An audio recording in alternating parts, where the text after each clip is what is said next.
Hola oyentes de Radio Sefaradi, bienvenidos a las noticias de hoy. Las comenta Jorge, ¿qué tal? ¿Qué tal, Alejandro? Estos son los titulares. Las confesiones religiosas, incluidos los judíos de España, toman medidas de precaución ante la epidemia de coronavirus. El gobierno de Israel recomienda a los turistas de visita en el país abandonarlo en los próximos días sin precisar una fecha. Irán, con más de 8.000 infectados, libera a 70.000 presos comunes, pero no a participantes en protestas. Cajol Labán no logra llevar adelante su propuesta de gobierno en minoría con apoyos de Lieberman y partidos árabes. Estos son los temas que trataremos en esta primera parte de las noticias. Tras la pausa, al finalizarla, en la segunda parte les hablaremos de la agenda cultural.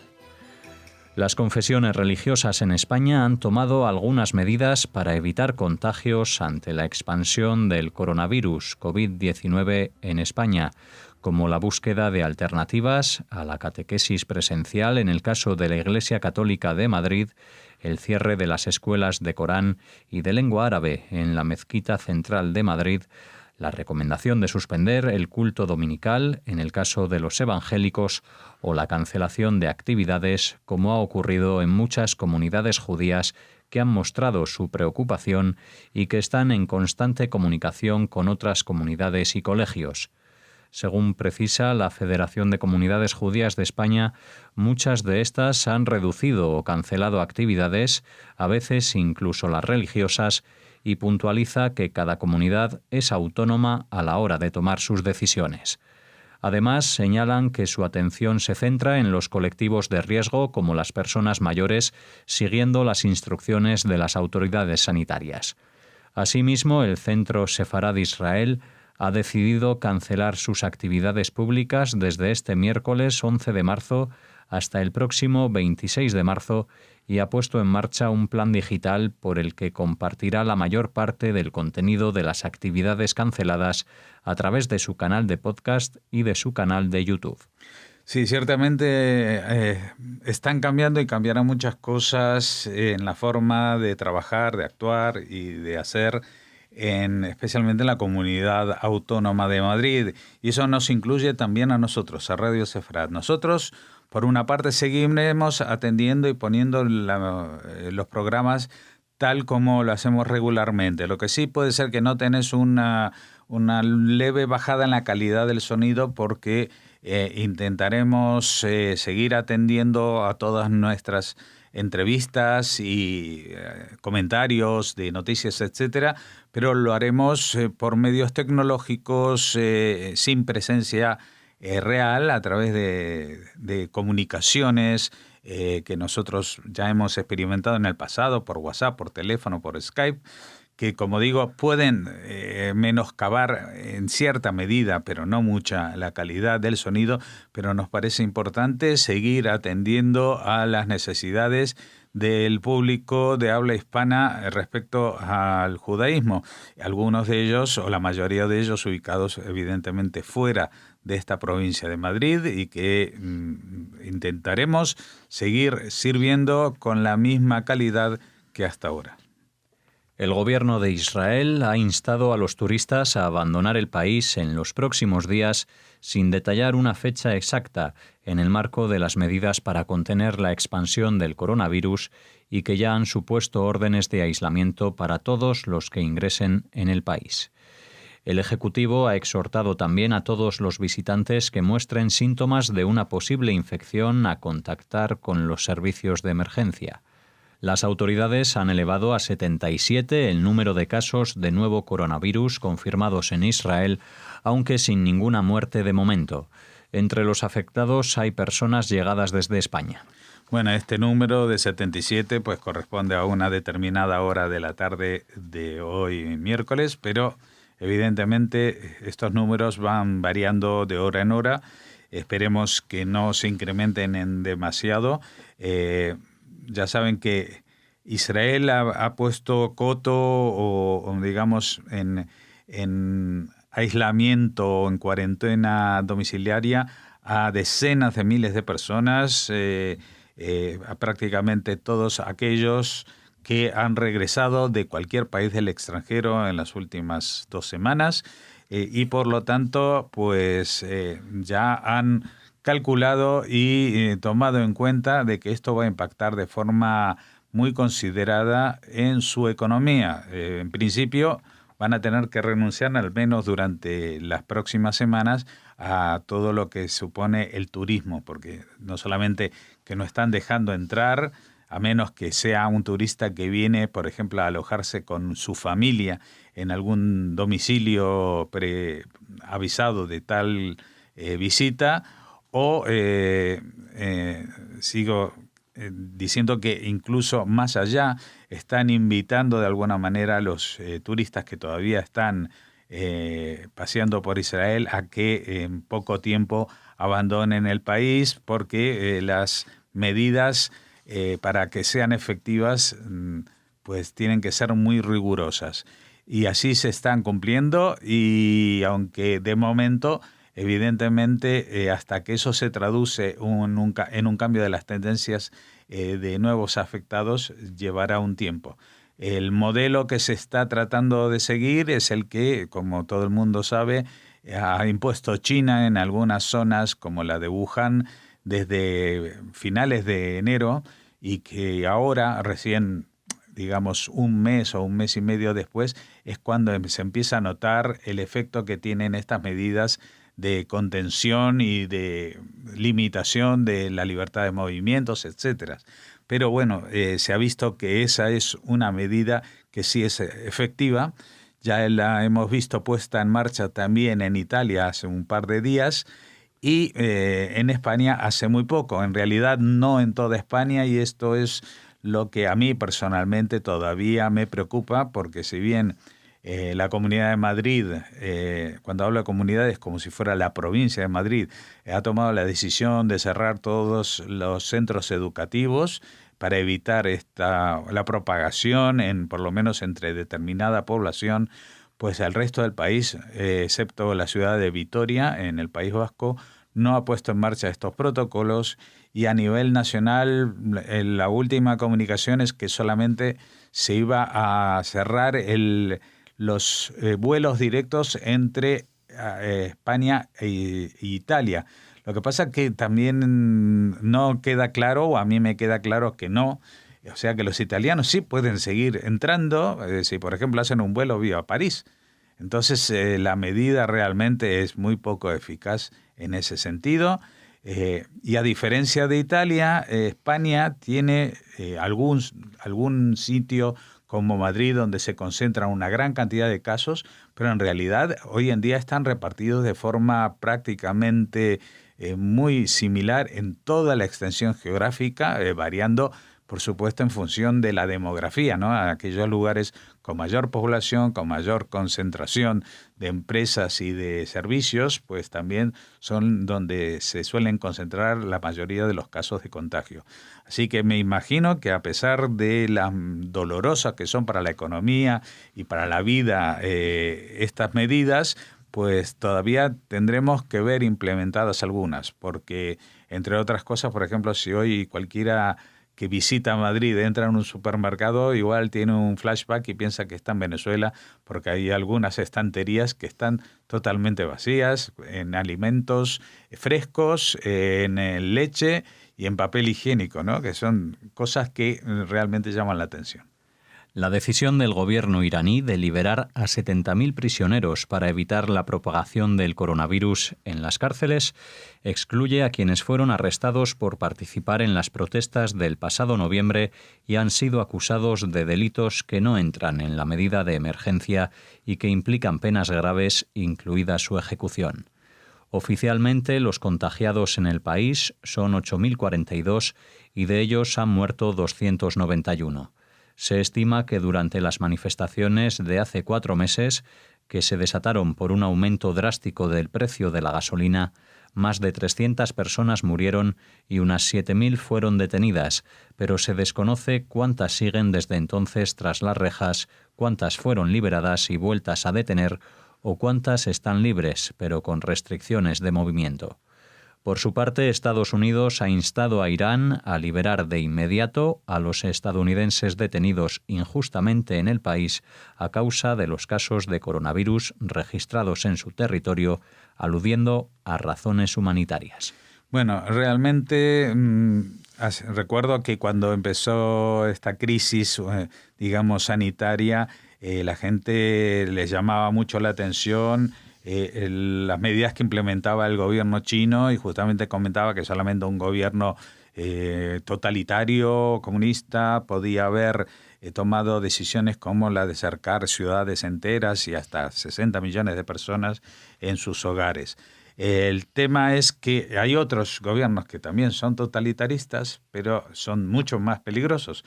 Por ejemplo, el de los ayatolás iraníes, porque para lo que les interesa, como por ejemplo acabar con las protestas callejeras, son capaces de implementar medidas muy extraordinarias que limitan las libertades, entre ellas, por ejemplo, matar en manifestaciones por el precio de la gasolina a 300 personas, a detener a 7.000 de ellas, juicios sumarísimos, que no se sepa exactamente lo que está pasando, y ahora se descuelgan que como han habido casos entre los que, vamos a ver, aquí las cifras oficiales son de 8.291, pues tengan la certeza de que los muertos y los contagiados son muchos más. Hoy en día Irán es el segundo país más afectado por el coronavirus y el más peligroso porque no está tomando medidas certeras para atajarlo. Al contrario, teniendo a presos que posiblemente se hayan contagiado del coronavirus, pues los ha liberado a 70.000 presos comunes que ahora van a contagiar a media población del país. Es que es increíble, es inconcebible, y encima ha dejado en la cárcel a los que son presos que, aunque estén infectados o no estén infectados, pues están acusados de temas que tienen que ver con la política, que tienen que ver con las libertades. Y a estos no los liberan, aunque estén allí pudriéndose en la verdadera peste. Ahí se debe enmarcar también el llamamiento de Estados Unidos a liberar a los detenidos que tienen por cuestiones de razones humanitarias, pero me parece que es un pedido que no va a ser atendido. Yair Lapid, uno de los pilares del partido Cajol Labán, principal aspirante opositor a crear gobierno frente al bloque liderado por Netanyahu, afirmó que su facción solo tiene dos opciones. Una es difícil y la otra una tragedia. El parlamentario del partido liderado por Gantz también apuntó contra el primer ministro. Netanyahu miente, la lista árabe conjunta no formará parte de nuestro gobierno. Tras el anuncio de un posible ejecutivo en minoría liderado por Gantz, con apoyos pero sin participación tanto de Israel Beiteinu como de la lista árabe, el Partido Azul y Blanco ha sufrido la deserción de 2 diputados y la negativa de la líder de la facción Gesher de la Alianza de la Izquierda a participar en esas condiciones, lo que parece inclinar las opciones hacia unas cuartas elecciones, pero con un Cajol Labán más debilitado que nunca. Sí, realmente la situación política en Israel es realmente difícil. Yair Lapid comentaba que su partido está entre una opción que es difícil, que es encontrar una forma de armar gobierno, y la otra que es una tragedia, que es una cuarta convocatoria. ¿Y por qué es una tragedia? No solamente es una tragedia porque se gasta dinero, porque cada vez que se convoca unas elecciones en Israel es un día libre que se le da a la población, que hay que pagarlo y hay que descontarlo, ¿no? De los, o sea, es gente que trabaja y cobra por ese día, pero que no produce. Y esto han sido ya 4 días en un mismo año. En ese sentido es una tragedia, y también es una tragedia que un pueblo como el israelí no logre armar gobierno. En horas pasadas, porque no transcurrió mucho tiempo, pues Gantz adelantó una posibilidad de formar un gobierno en minoría, un poco con el modelo del gobierno español, es decir, que tuvieran una parte que es una coalición gobernante entre el partido Cajol Labán y la coalición de izquierda Bodá, Gesher, Meretz, y otros 2 partidos, los otros 2 partidos que están fuera del bloque de Netanyahu, que serían Israel Beiteinu de Avigdor Lieberman y la lista árabe conjunta, apoyando esta legislatura, pero no formando parte de la coalición de gobierno, por cuestiones de incompatibilidad entre ellos. Parecía ser una solución viable, pero apenas la pronunció, pues 2 parlamentarios electos de su propio partido, de Cajol Laván, renunciaron a sus escaños que todavía no han asumido porque todavía no se ha consolidado este nuevo parlamento, que está a punto, en cuanto se consolide y inicie sus sesiones, de convocar unas cuartas elecciones. Y digo que han renunciado 2, y lo más difícil, porque igual a estos 2 se les podría encontrar evidentemente otros personajes dentro de otros parlamentarios que los reemplacen dentro del propio partido Cajol Laván, pero es que sus compañeros de coalición, que es esta alianza de izquierdas, como decíamos, Abodá, Gesher, Meretz, pues está formada por 3 partidos, y uno de ellos, el de Gesher, pues dijo que en estas condiciones, con un gobierno sustentado en los partidos árabes, no gobernarían, no formarían parte del gobierno. Ahí solamente hay una diputada electa, pero ella dijo que se iría de esta coalición si se llegara a formar, y por lo tanto ya en estas condiciones ni siquiera podría formar un gobierno minoritario. Lo que queda y lo que parece más posible a la vista es una convocatoria de unas cuartas elecciones. ¿Qué podría pasar? Porque uno dice, bueno, terceras, cuartas, segundas, ¿qué va a cambiar?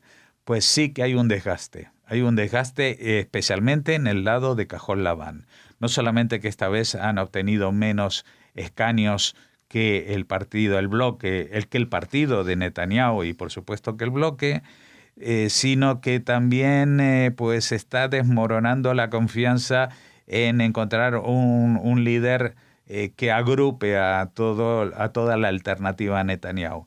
Así que si nada lo remedia a última hora, habrá unas cuartas elecciones que va a ganar el Likud y va a ganar el bloque del Likud, y posiblemente consigan la mayoría absoluta para gobernar, a menos que pues haya una especie de traición a los principios básicos sobre los que se edificó este partido Cajol Laván, que era no gobernar con Netanyahu como primer ministro mientras esté imputado y tenga que declarar por las cuestiones de corrupción. Es decir, esto va a ser muy difícil, va a ser un sapo demasiado difícil de tragar para Gantz, porque sería ir en contra de todo lo que fue el mismo fundamento de la creación de este partido, de esta coalición de Cajol Laván y de todos las negociaciones que hasta ahora han tenido lugar. Con lo cual puede elegir entre morir en la oposición, como puede ser casi seguro en unas cuartas elecciones, o morir políticamente pasándose con una parte de Cajol Laván, con algunos tránsfugas que den apoyo a un gobierno liderado por Netanyahu, en las condiciones en que se encuentra Netanyahu, que el 17 de marzo tiene que empezar a declarar ante los jueces. Hasta aquí la primera parte de las noticias de hoy. Volvemos tras esta pausa con la agenda cultural.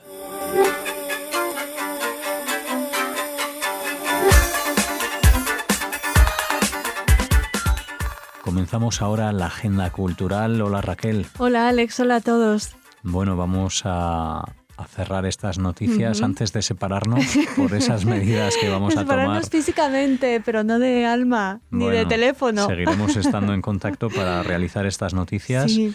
Y ahora vamos con la primera noticia de la agenda. Sí, con esa agenda que se ha visto inevitablemente afectada también por el coronavirus. Teníamos muchas propuestas que ofrecerles, pero vamos a hablarles de esas que entendemos que son inamovibles, como 2 libros y unas jornadas que se van a celebrar en junio. así que esperamos que Bueno, ya para no. junio estemos ya libres del coronavirus. Les hablamos en primer lugar, como les comentábamos, de unas jornadas de raíces judías de Monzón. Serán las primeras que se celebrarán en esta localidad los días 4, 5 y 6 de junio de este año. Durante las jornadas habrá conferencias, visitas explicando la judería y el castillo y una recepción en el ayuntamiento. Los judíos de Monzón disfrutaron de una existencia mucho más placentera que en la mayoría de las ciudades de Sefarad y fue determinante para eso el carácter abierto de las sucesivas generaciones de montisonenses.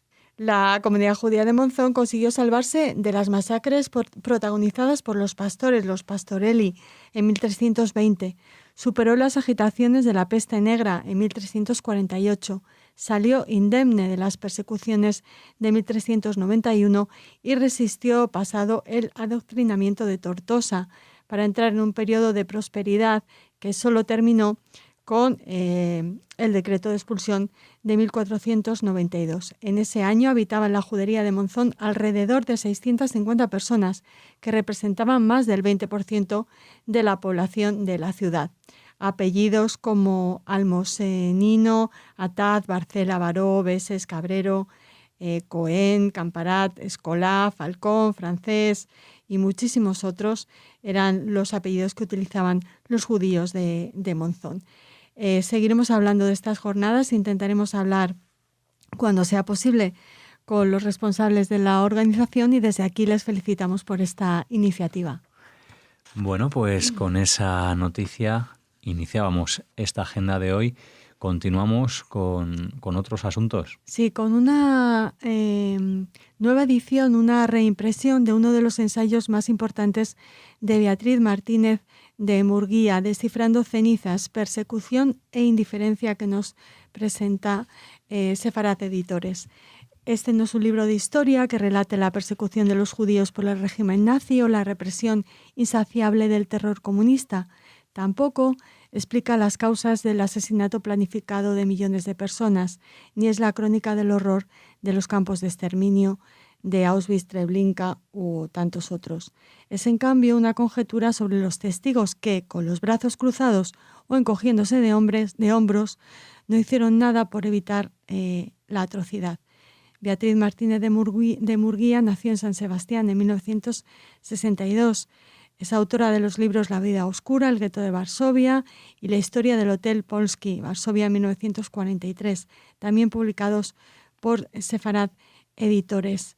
Este libro, dijo Fernando Savater en El País, escribió en El País, este libro breve pero enjundioso versa sobre la certeza de que la indiferencia o el miedo favorecen y alientan la persecución y de que, como dijo Eugenia Ginsburg, prisionera en los campos de concentración stalinistas, el asesino no es solo aquel que da el golpe. De modo que el subtítulo resume bien lo que contiene esta interesantísima investigación de Beatriz Martínez de Murguía, que si no la han leído aún, se la recomendamos.